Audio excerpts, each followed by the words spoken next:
Hi guys, Marco Martins here from My Growth Academy, and thank you for joining us in this video series on the 8 barriers to learning. Today, we are going into our final barrier to learning, which falls under the measurement category, and this one is about feedback.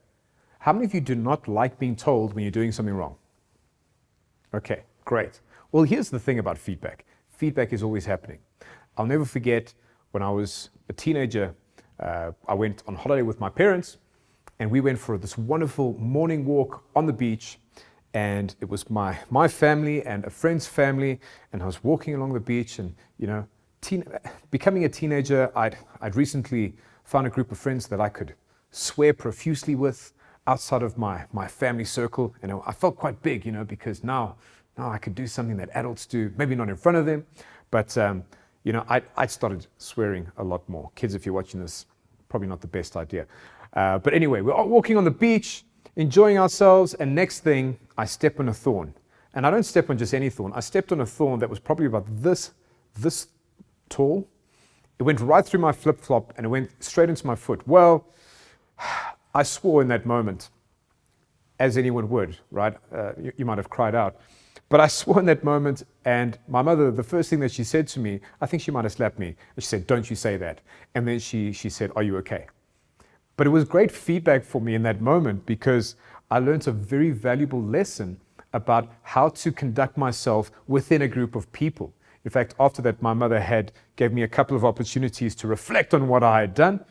But feedback is really important. Feedback from other people, from the environment, from every source we can get. When we get feedback and we are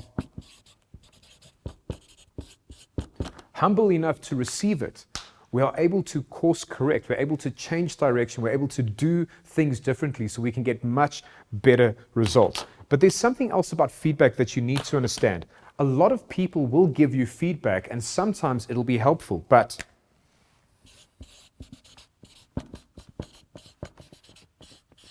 you've got to have the confidence inside yourself, in your abilities, to know when feedback is good and when it's not. In fact, I'm going to add another clause to this.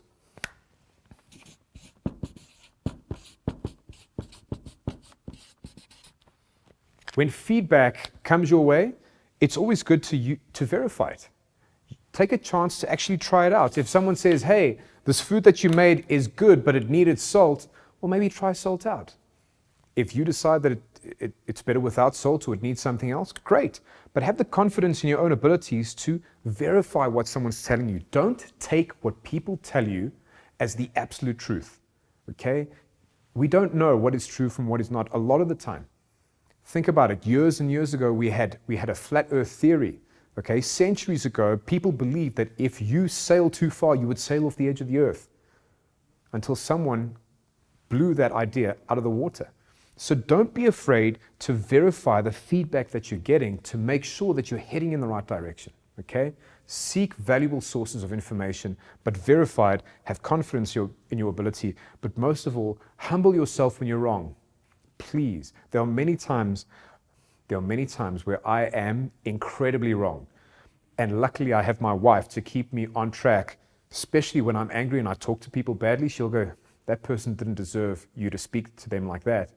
And I'll humble myself to go to that person and say, "I'm really sorry. I didn't mean to talk to you like that."